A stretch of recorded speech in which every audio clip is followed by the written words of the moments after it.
வணக்கம். நெருப்பு தமிழர். தமிழகத்திலிருந்து ஒரு தமிழன் இங்கே காசை கட்டி கனடாவுக்கு வர்றான்.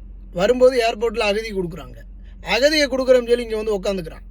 இங்கே வந்து வர்றவனுக்கு எந்த விதமான திறமையும் இல்லை, தகுதியும் இல்லை, கல்வி தகுதியும் கிடையாது. தமிழ்நாட்டிலேருந்து இப்போ அகதியாக வர்றவனுக்கெல்லாம் அப்படி வர்றவனெல்லாம் வேலை வாய்ப்பின்றி இங்கே சிரமப்படுறது மட்டுமல்ல, யாராவது தெரிந்த நண்பர்கள் மூலயமா அண்ணா ஒரு வேலை வாங்கி கொடுங்கண்ணா, அண்ணா ஏதாவது வேலை இருந்தால் பார்த்து சொல்லுங்கள் தம்பி அப்படின்னு சொல்கிறாங்க.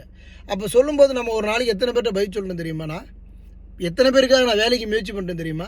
யாருக்கும் வேலையே கிடைக்கிறதில்ல. அதனால தான் நாம் நம்மளுடைய தளங்களில் சொல்கிறோம், ஐயா இங்கே வேலை எதுவும் இல்லை அப்படின்னு. இப்போ நீ எல்லாம் வந்து இங்கே சம்பாரித்து ஒன்றும் ஏன் சொத்து சுகத்தை எடுத்துகிட்டு போகிறது கிடையாது. இருந்தாலும் நம்ம எதுக்கு இந்த விஷயத்த சொல்கிறோன்னா, இவ்வளவு காசுகளை செலவு செய்து இங்கே வந்து உனக்கு பயன் இல்லாமல் போயிடும், நீ பாலாக போயிடக்கூடாது, நடுத்தருவுக்கு வந்துடக்கூடாது அப்படிங்கிற ஒரே ஒரு நல்லெண்ணத்தோடு தான் சொல்கிறோம். அதை புரிந்து கொள்ள என்றால் நீ நாசமாக போயிடுவ.